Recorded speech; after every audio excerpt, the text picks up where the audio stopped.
Aquí estamos de vuelta, entonces, para iniciar esta última parte de la segunda serie de filosofía de la ciencia, epistemología, que más o menos viene haciendo, significando lo mismo, eh, como dijimos recién, gnoseología es la filosofía de la ciencia para los italianos y es el estilo de filosofía, no, el estilo de investigación filosófica que estoy embarcado y es el estilo que estoy embarcado porque es el que puedo hacer.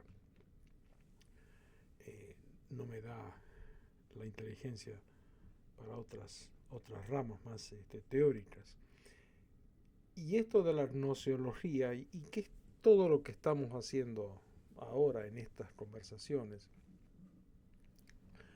me hace recordar a un elemento de filosofía de la ciencia, una de las ramas de la epistemología que no mencioné en la clase anterior. Hablamos de filosofía, de epistemología moral, feminista, virtuosa, pero una que es realmente interesante por lo importante que es para entender el conocimiento es la epistemología histórica, no la historia de la epistemología, que es Platón dijo, luego de esto dijo, sino la epistemología histórica, ir hacia el principio, hacia la esencia, hacia el origen de, de las ideas. Pero bien, eso va para la tercera y cuarta parte. En esta vamos a completar unas ideas que quedaron más o menos colgadas todavía de la última clase de minutos atrás, imagino. Los griegos están siempre presentes. Con esto quiero decir que la epistemología, como la filosofía de la ciencia, es un concepto enraizado en la tradición del pensamiento occidental. Hemos mencionado antes que no conocemos del pensamiento epistemológico de los mayas o de los aztecas o de los apaches o de los diaguitas y no conocemos el,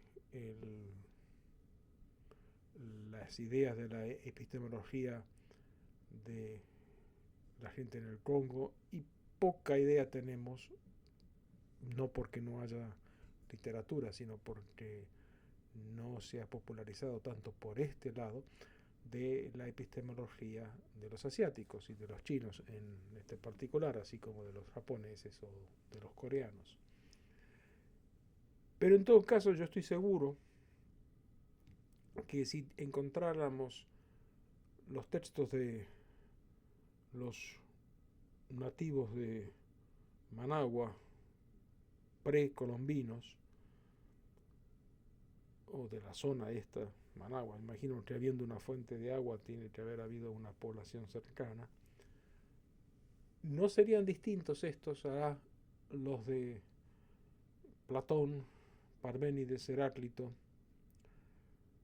y en el año 1400 todavía los españoles no habían llegado a América Central, pero las conversaciones sobre realidad tangible y realidad imaginable que tenían Duns Scoto y Occam también serían reproducidas por conversaciones similares que hubieran tenido la gente que vivía por estos lares, por los lares de ustedes o por los lares donde estoy yo en este momento. Y esa es la idea central. La idea central es que si el conocimiento viene de la observación, el razonamiento práctico lleva a todos los hombres, a los humanos, a la misma conclusión. Pero, insistamos, con los griegos siempre presentes, y fíjense, acá está otra, eh, otro enigma epistemológico, si ustedes se quieren, porque hablamos de Platón, y todo el mundo conoce a Sócrates como gran filósofo, pero los textos de Platón, toda la obra escrita de Platón, son diálogos socráticos, donde Sócrates es el protagonista del diálogo. Entonces, o es Sócrates, y Platón es un escriba, que va más o menos copiando o editando las ideas de Sócrates, o este Platón inventó, una manera de decir, inventó a este Sócrates. Sócrates por ahí fue tan buen filósofo como se piensa, pero eh, Platón le dio algún vuelo literario que hace que los dos personajes se confundan. Ahí está un gran problema epistemológico, un problema epistemológico de lo más interesante, ¿no? ¿Quién es Platón y quién es Sócrates? O cuando uno lo dice algo, lo dice Platón y cuando lo dijo Sócrates. Vamos a este Platón de nuevo. Entonces, Platón dice que hay una opinión que es un doxa, y hay un conocimiento que es episteme. Para Aristóteles, episteme era el conocimiento máximo, era la cosa teórica. Y las opiniones están unidas por causas. Lo que es conocido es diferente a lo que es opinado. O sea, yo conozco esto y yo opino esto. El conocimiento, pero no la opinión, entraña verdad. Y el conocimiento requiere un encadenamiento explicativo. ¿Se acuerdan que le había dicho que Platón decía que las opiniones eran como las estatuas de Dédalo y que para que no se escaparan hacía falta encadenarlas y las encadenaba por, por las causas? O sea, yo pienso que la razón de las convulsiones de un paciente es la encefalitis. Bueno, entonces dame una unión, dame un encadenamiento de causas que hace que sea coherente tu conocimiento del caso, ¿no?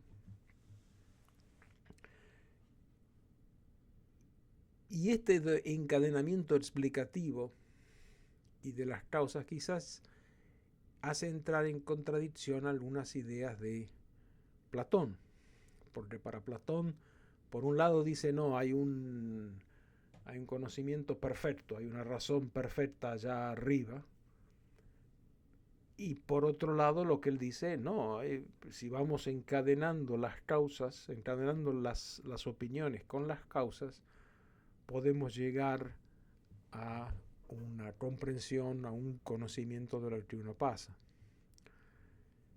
El caso del colega nuestro, cuyo caso es reportado por dos de ustedes, tiene convulsiones, está secundaria a encefalitis, pero él también tiene otros problemas clínicos, pero no se unen entre sí, no se concatenan entre sí para darnos el conocimiento que la encefalitis, comprobada luego en la imagen por la resonancia magnética, confirman la hipótesis central que encefalitis y convulsiones están relacionadas.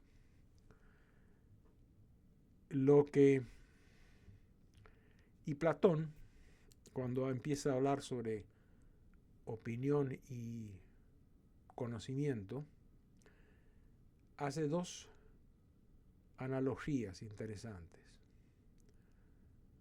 La analogía del sol y la analogía de la caverna.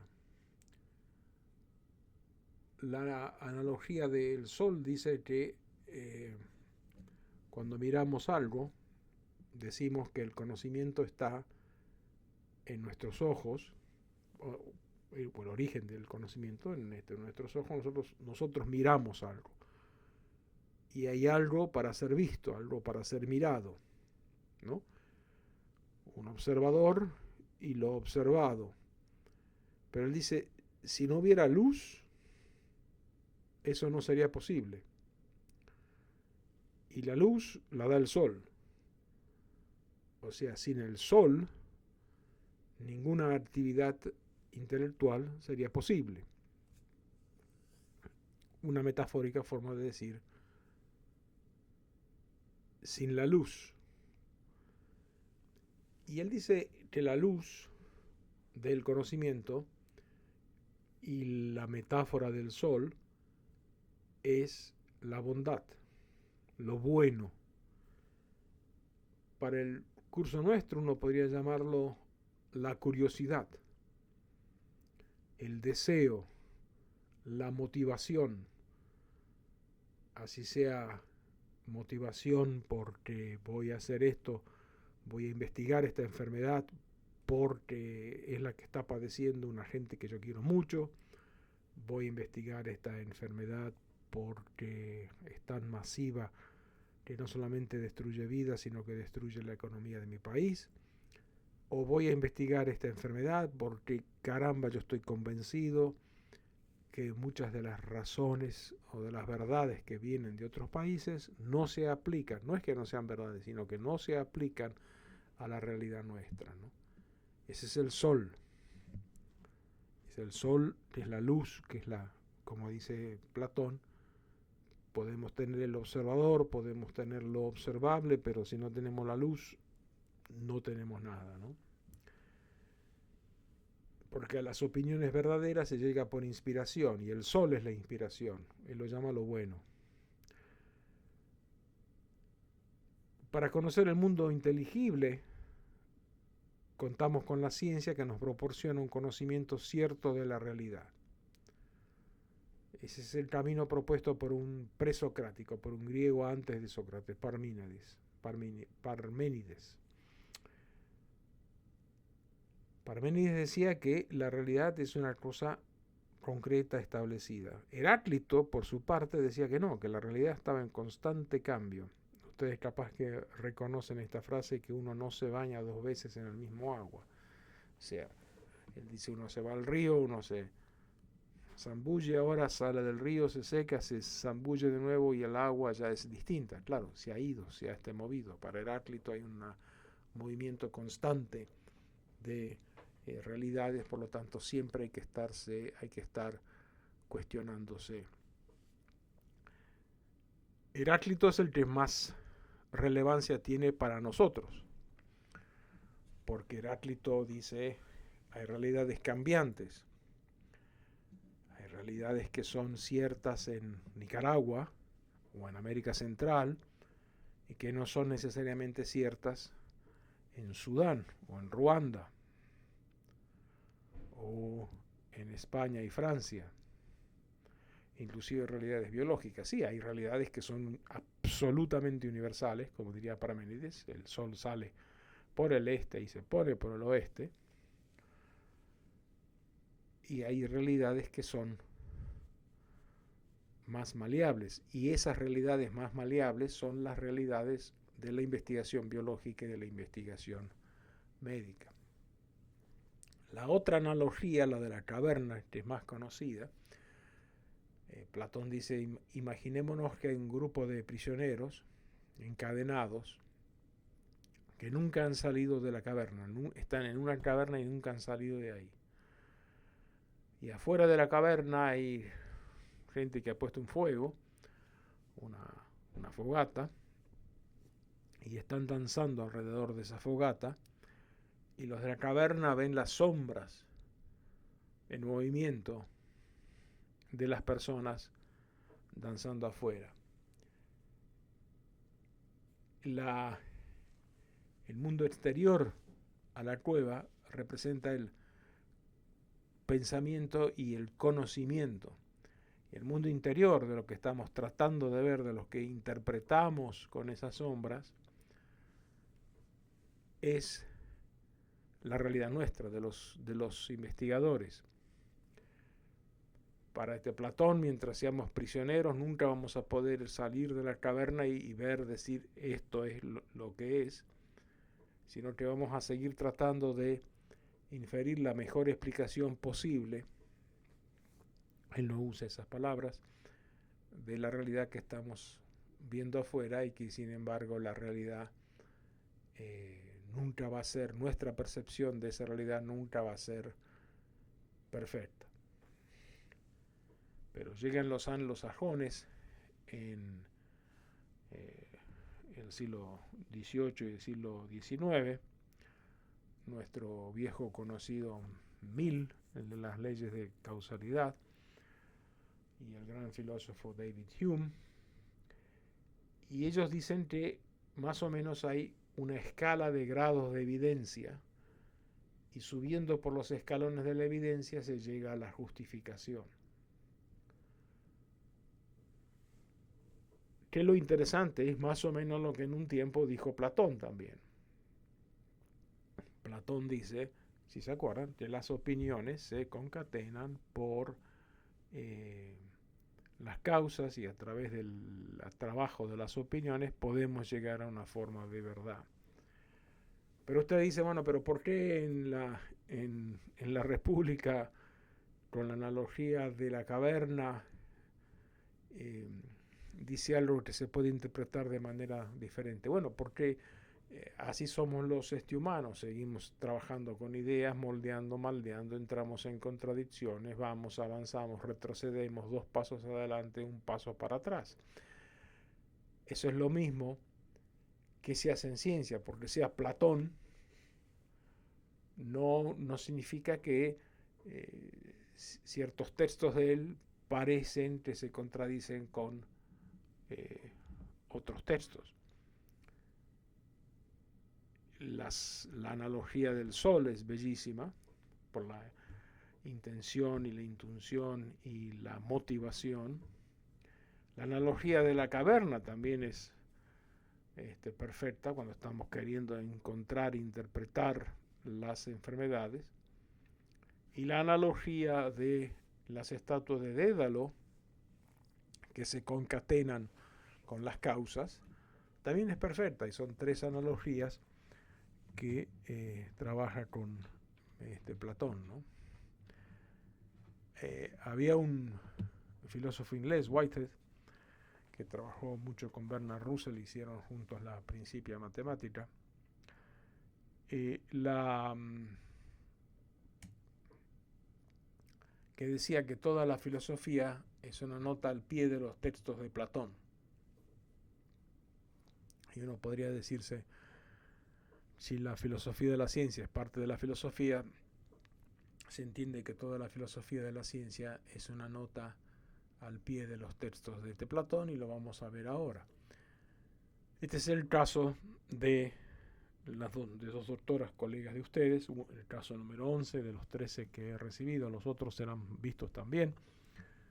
Le dice al paciente que previo estado general normal, el día de su ingreso a las 10 de la mañana, presenta alteración del estado de la conducta. Según su esposa, el paciente se notaba con una mirada perdida y no contestaba de manera lógica a las preguntas que ella le hacía. Según sus familiares, el paciente nunca había presentado ningún trastorno médico, era la primera vez que actuaba extraño. Posteriormente, el paciente, sin percatarse de lo sucedido, continuó realizando sus actividades en la casa, y luego a las 3 de la tarde presenta convulsión tónico-clónica generalizada, razón por la cual deciden sus familiares traerlo a esta unidad hospitalaria. Inclusive los que no están involucrados en este caso, inclusive los que periféricamente saben algo sobre convulsiones o neurología, intuitivamente, con el nose y con la frenosis, dicen, sí, esto es una convulsión, hay que estudiarlo, hay que enfocar los estudios, además de las causas etiológicas, pero empezar a pensar en una tomografía computarizada, o en una resonancia, o en una consulta con neurología. Es una serie de opiniones. O sea, mi opinión es que esto, en el cuadro del paciente, es un cuadro relacionado con el sistema nervioso central. Esa es una opinión. Pero entonces yo, para llegar a un conocimiento, debo de presentar otra opinión. Esto no es un caso de enfermedad cardíaca, no es un caso de miocarditis o de pericarditis, que es un caso de enfermedad cerebral. O un tercero dice, no, esto no es un caso, o esto puede ser un caso, o no puede ser un caso de el paciente fingiendo este cuadro para llegar a tener una ganancia secundaria. Porque el paciente es médico y puede, si él quiere, obviamente que no es el caso de él, ustedes han visto la resonancia hace rato, pero digo, uno puede elaborar una opinión y dice, bueno, no, quizás se está fingiendo. Se recuperó, estuvo bien, o sea, el examen neurológico es absolutamente normal. Y ustedes tienen una serie de opiniones y van concatenando que las causas desechan algunas, desechan otras, porque cómo pueden relacionar esas opiniones entre sí, y queda entonces la opinión con conocimiento, una opinión verdadera, que inmediatamente dice, bueno, este es el camino para hacer. Yendo a los griegos, previos a este Platón, acuérdense de Heráclito, es lo mudable, Parménides lo eterno y lo imperecedero, y Platón es el dialéctico, tratando de encontrar el medio camino entre lo eterno e imperecedero, enfermedades de masa o enfermedades infecciosas cerebrales, es muy probable que den convulsiones.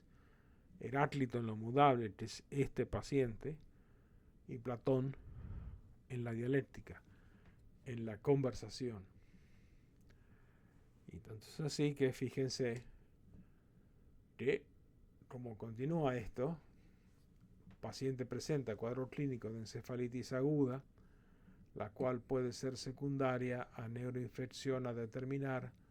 Sin embargo, debido a los primeros resultados de laboratorio obtenidos, orientan a un origen bacteriano, por lo que se inicia la terapia antibiótica empírica, según guías internacionales de neurología, en espera de resultados de exámenes complementarios para confirmar el diagnóstico. De igual manera, presenta rhabdomiolisis secundaria al cuadro convulsivo que presentó el paciente, por lo que se inicia manejo. Se inicia un tratamiento empírico, hay un diálogo, hay una dialéctica y se llega al tratamiento empírico. Y ya solucionamos el problema, planteamos un diagnóstico, pero estamos haciendo conocimiento. Ese es el asunto por el cual ustedes están ahí,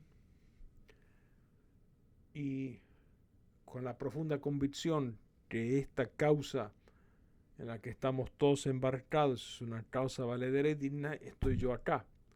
Si no estamos acá, ni el doctor Pedro Zapacheco, ni los otros maestros, ni el doctor Freddy Menard Mejía lo ha iniciado esto con el apoyo de las autoridades de la UNAM, para que sean buenos médicos. Ustedes son buenos médicos, ya son excelentes clínicos. Yo tengo ahí 13 pruebas de ustedes que son excelentes.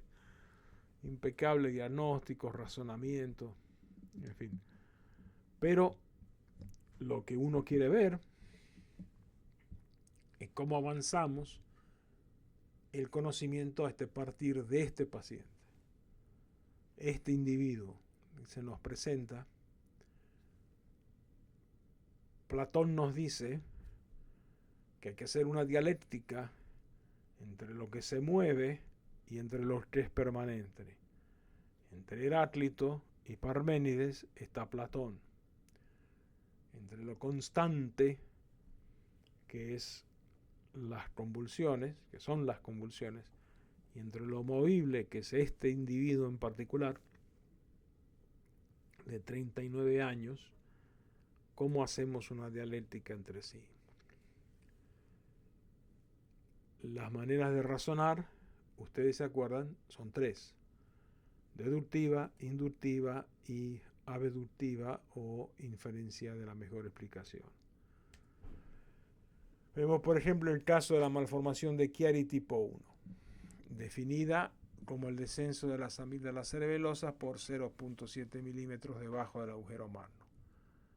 Tenemos un paciente que consulta por cefalea, dolor de nuca y tal vez anomalías de algunos cráneos, pares craneanos. El método deductivo es regla, caso, resultado. La regla dice que ante S, síntomas, radiología, tenemos Chiari. El caso, el señor NN tiene los síntomas. Resultado, el señor NN tiene Chiari. Caso cerrado. El método inductivo es caso, resultado, regla. Caso, NN tiene S. S, como ven arriba, son síntomas y radiologías. Por lo tanto, NN tiene Chiari. Es el resultado. Y hacemos una regla. Todos con SS y radiología tienen Chiari. Todos con S. O sea, todos con síntomas y radiología tienen Chiari en base al paciente que veo. El método abductivo dice, si tengo estos síntomas, Chiari, que es la regla. El resultado, el señor NN tiene Chiari. Y el caso, NN tiene síntomas. Diapositiva se repite.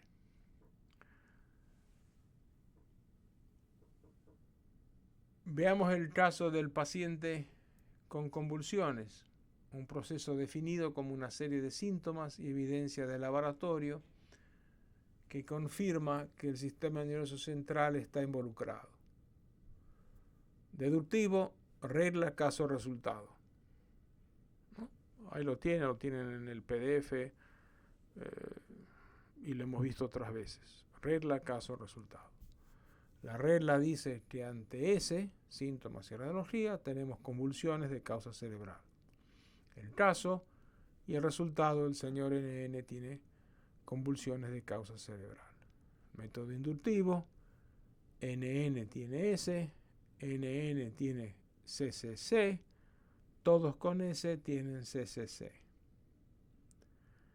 Y acá está el método abductivo, que es regla, resultado, caso.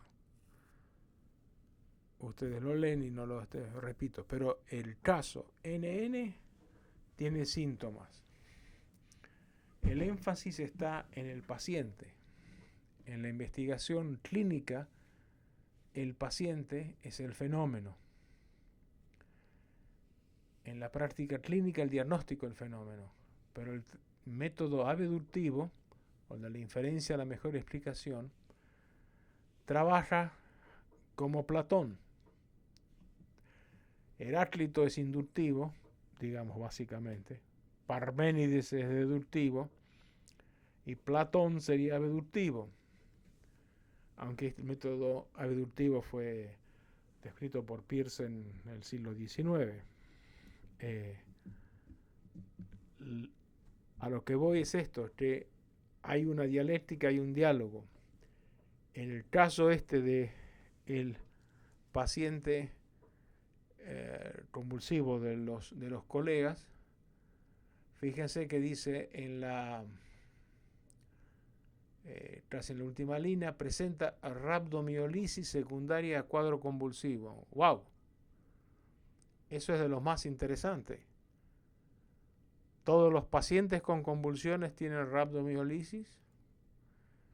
La presencia de rhabdomiolisis se puede correlacionar con la severidad de la convulsión, con la etiología. Este es un paciente que tiene rhabdomiolisis y por una encefalitis viral.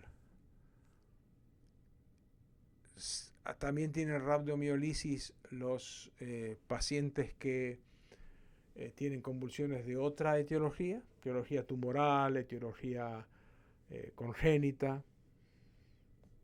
traumática. ¿Qué nos dice la rabdomiolisis? El método deductivo, el método inductivo, nos habla de un sistema, de una regla, un caso y un resultado. Caso, regla, resultado, regla, caso, resultado. El método abductivo dice, conocemos esto, este tiene esto, pero, épale, ¿qué es esto de la rabdomiolisis? ¿Qué significa esto de la rabdomiolisis? Porque uno puede preguntarse si todas las convulsiones son iguales, sí o no. Esa es una pregunta científica, se te responde con sí o no. Entonces uno empieza a ver en los pacientes, ¿no? En las convulsiones, en los pacientes que tienen convulsiones, a ver si hay un factor, una prueba de laboratorio, una manera de evolución que es distinto, que es diferente en cada paciente.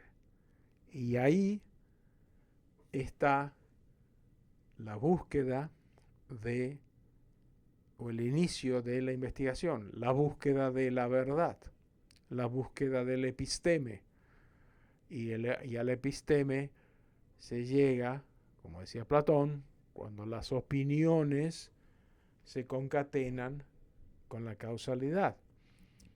Un doctor opina que no, que la rabdomiolisis puede ser por esto, por lo otro. Otro dice que no, que es consecuencia de algo. Un tercero dice no, quizás el cuadro infeccioso es el origen de la rabdomiolisis, no dos convulsiones ahí. Otro tercero dice no, ¿por qué no estudiamos la creatinina y la filtración glomerular en este paciente? Quizás ahí está el problema. En fin, a lo que voy es a esto, que el trabajo de investigación, el trabajo de poiesis, el trabajo de crear, es tan relevante como la teoría y como la fronesis o como la praxis. La tarea de ustedes es la tarea de crear. La mejor manera de trabajar en investigación, sobre todo investigación de ciencias biológicas, y la medicina es una ciencia biológica, es buscando las causas que concatenen los mecanismos. La otra manera es mirar desde afuera como hacía Galileo. Galileo empezó a estudiar el movimiento, ¿no? Pero, hombre, si se mueven, todas las cosas se mueven, ¿qué va a estudiar el movimiento? Se mueve. No, hay una manera de estudiar el ángulo de la caída, cómo ruedan los cuerpos, una serie de leyes físicas que terminan en la cosmología, ¿no?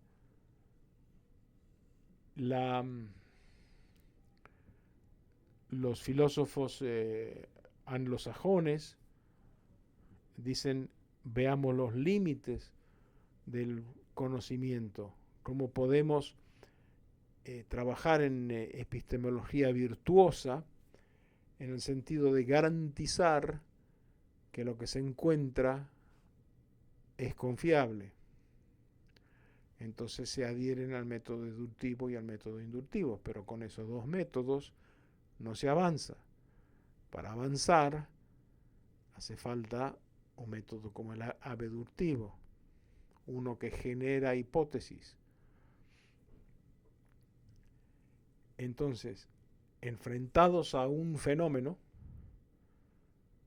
nosotros muchas veces usamos el método deductivo o el método inductivo. Pero de vez en cuando, enfrentados a un fenómeno, decimos, wow, ¿y esto qué pasa? A mí el wow que me agarra con este caso, y que no, eso es de las doctoras, no es mío, es la rabdomiolisis. Wow, ¿qué es esto? Y si me dice, no, se ve el 90%, bueno, pero ¿cuál es el 10% que no se ve? Esas preguntas son preguntas válidas. Y esas preguntas tienen fundamentación filosófica. Debiéramos de hacer un curso de 1 año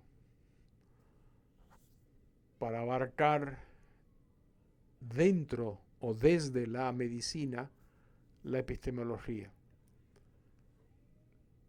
No lo podemos hacer todavía,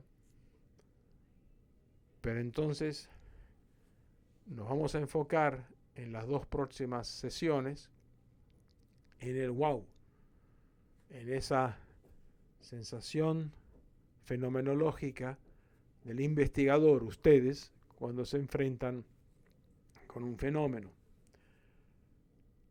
Pero ya lo hicimos antes, ya lo explicamos antes en relación con la causa. Lo que vamos a hacer ahora y vamos a ver la influencia social en la formulación de la pregunta. La próxima clase, ya sin PowerPoint, Keynote,